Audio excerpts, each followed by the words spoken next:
Isn't it good to know that God will be there? Latrice Crawford right here on Guts, Gospel United Saved, a variety talk show with a Christian point of view, hoping that you will have the guts to tell somebody about Jesus. I'm your host, Nikki V, and we thank you so much for tuning into the broadcast. Getting back to beginning of the Tabernacle series, and talking about Exodus and really the purpose of Exodus. Now, the purpose of the book of Exodus is to record the events of Israel's deliverance from Egypt and development as a nation. The book begins with a short account of how the Israelites became slaves in Egypt, then goes on to expound on Moses' birth, life, and call by God. Moses was used by God to lead the people out of slavery in Egypt to freedom in the Promised Land. Now, God guided the Israelites while they were in the wilderness by a cloud in the day and a pillar of fire by night. This was a visible sign that God was present and guiding them along the way. The Israelites promised to obey God's commands as given to Moses. Moses spent time in the presence of God for 40 days and 40 nights. God gave Moses specific directions concerning the building of the tabernacle, and that the people carried them out exactly. And again, we talked about that earlier, and the importance of obedience. Obedience is important. If you want to see God to just transform your life, or God's presence in your life, or you want to experience God's actions in your life, if you want to be able to experience the very power of God in your life, then what you really need is obedience. Now, I'm not saying that grace is not available, because grace is available, but grace is God's unmerited favor. In other words, you didn't do anything to deserve it, but God gave it to you. When you obey, you walk in favor. Not unmerited favor, favor because you have been obedient, which is a little different. Now, we should not always have to operate under grace. In other words, you should not always be using your credit card under the grace period. You ought to sometimes pay on time. In other words, you ought to sometimes obey, right? So we find ourselves as believers often slipping and dipping because we want to live under grace. And Paul even said that grace may abound. God forbid. That's not what we're supposed to do. We're supposed to be obedient. Walking in obedience gives us favor. Walking in disobedience, but not a disobedience that we are just arrogant about, a disobedience that we're ignorant about, God extends to us grace. Understand me? So when we ask for grace when we know better, in other words, when we are walking in sin and we do it with the knowledge that we are walking in sin simply because God will forgive us, then we are not really going to be covered by grace. Now God extends mercy. Just helping us understand that you run risks every time you get out of obedience. Obedience is favor. While you are ignorant and don't know any better, God extends grace. Sometimes while you know better and you do wrong and you ask for forgiveness, God extends mercy. When you begin to find yourself in the cycle of sin, you will find judgment. Just trying to help people out. I know somebody, I can hear them now. They're like, she's just trying to mess up life. No, I'm trying to help you to understand the best way to walk, because obedience is better than sacrifice. If you obey, you won't need to sacrifice. But if you don't obey, then you'll have to constantly be making sacrifice. And really, there's not supposed to be continual sacrifice now, for Jesus paid the ultimate sacrifice. So what you're saying is, I'm crucifying Christ afresh because I do not believe the power of God is strong enough to keep me in this present life. Isn't that an insult? Slap in the face. Think about it. IJS. So, here we are. Now, something that we ought to have for our learning on this week is that we will know that for the faithfulness of his people, God blessed the people by filling the tabernacle with his glory. Because you obey, because you're faithful, because you do the right thing, God in turn blesses. Now, you might experience the blessings of God without obedience, but that's mercy. That's grace. To obey God is to have his automatic. They didn't have to pray and ask him to bless. He blessed because they obeyed. We pray and ask God to bless us because we're walking outside of obedience. Just trying to help us to understand. it's hard sometimes when I say things like that because you feel insulted and you take it personal. But don't take it personal, just change. Don't get insulted. Don't get uptight. If that has caught you and you believe that that's true and you believe that you ought to do and can't do better, then what you ought to do is do better. It's really quite simple.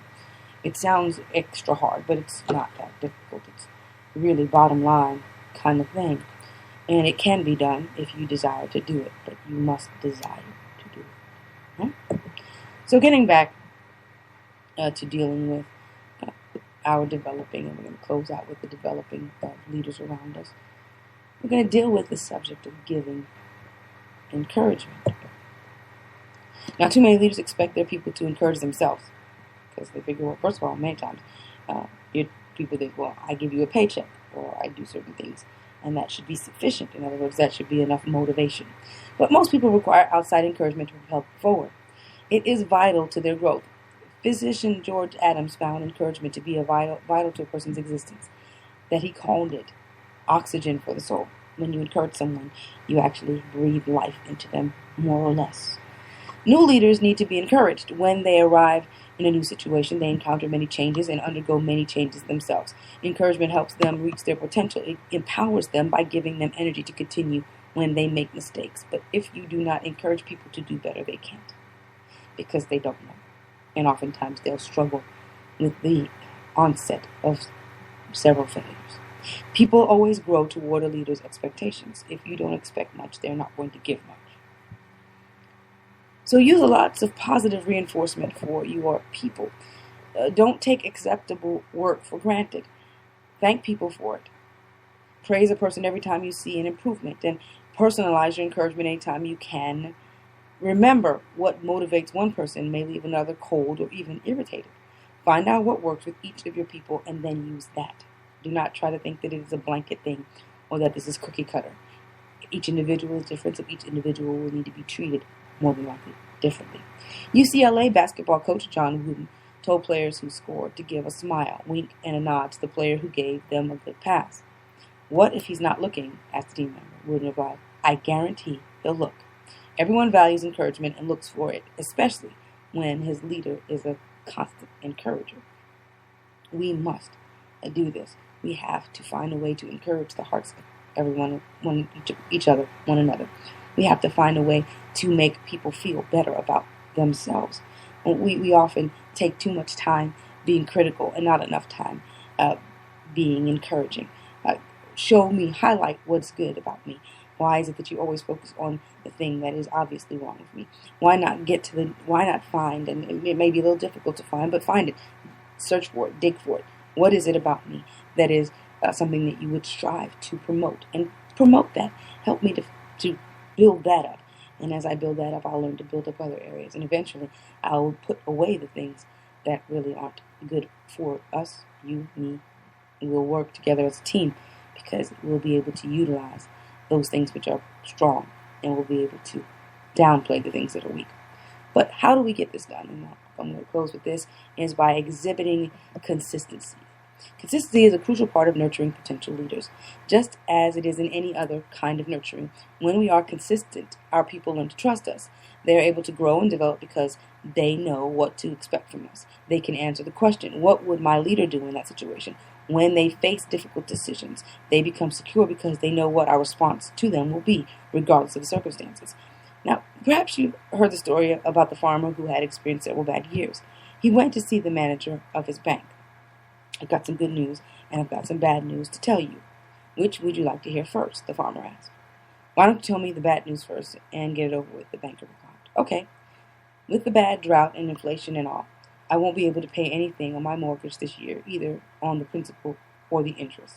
Well, that is pretty bad. It gets worse.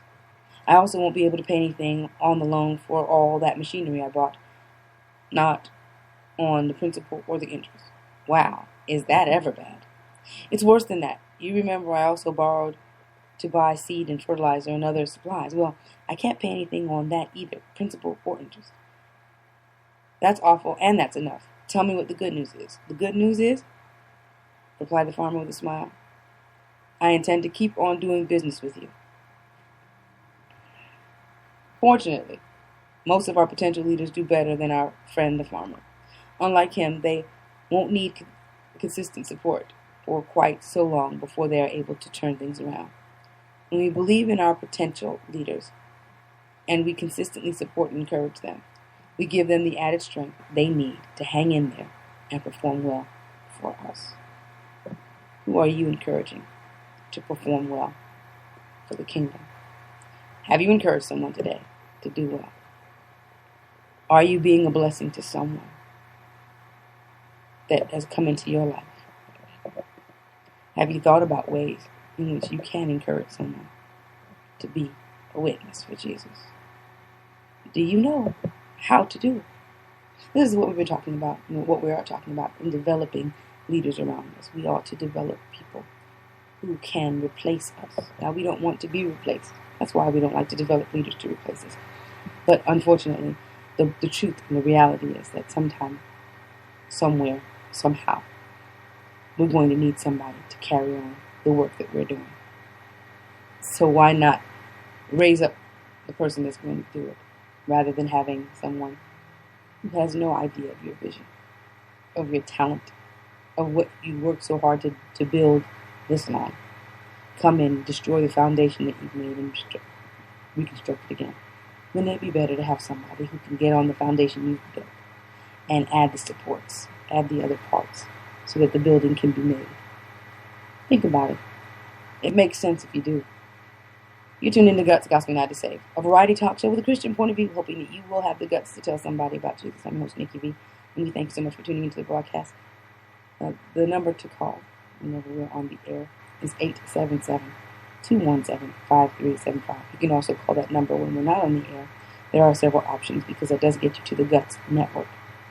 Those of you who love to be network partners, call that number. Let us know, or text us and let us know. I'd like to be a partner. I'd like to help. I'd like to support. I want to be a part of what you're doing. I need your support. We need your help. So whenever you can and however you can, please let us know. We'll be letting you know about some other things like gutsay.com and various other things that will be on the web and put out, where you can support us and support some of our endeavors that we are endeavoring to do. We thank you again for tuning into the broadcast. I'm Nikki V, hoping you will have the guts to tell somebody about Jesus. Gospel filtrations as we close out and reminding us, I'm a witness.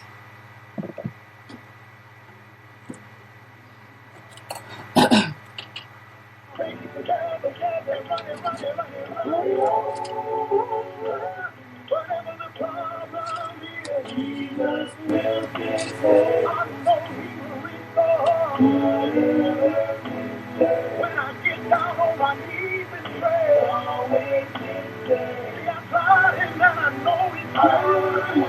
Hey, if you got a problem, I know He will. Gospel United to Save. It's the Guts Gospel Show, a variety talk show with a Christian view. Your host, Nikki V, featuring open discussion, event spotlight, and special guests. Tune in weekdays and ride home with the evening show at 6 p.m. The Guts Gospel Show, a variety talk show with a Christian view with your host, Nikki V, right here on this station. This commercial is sponsored by Rhythm and Gospel Network. Yes, all aboard College Production 2013 Gospel Fest Soul Train. Happy Thanksgiving weekend. First time, Philadelphia.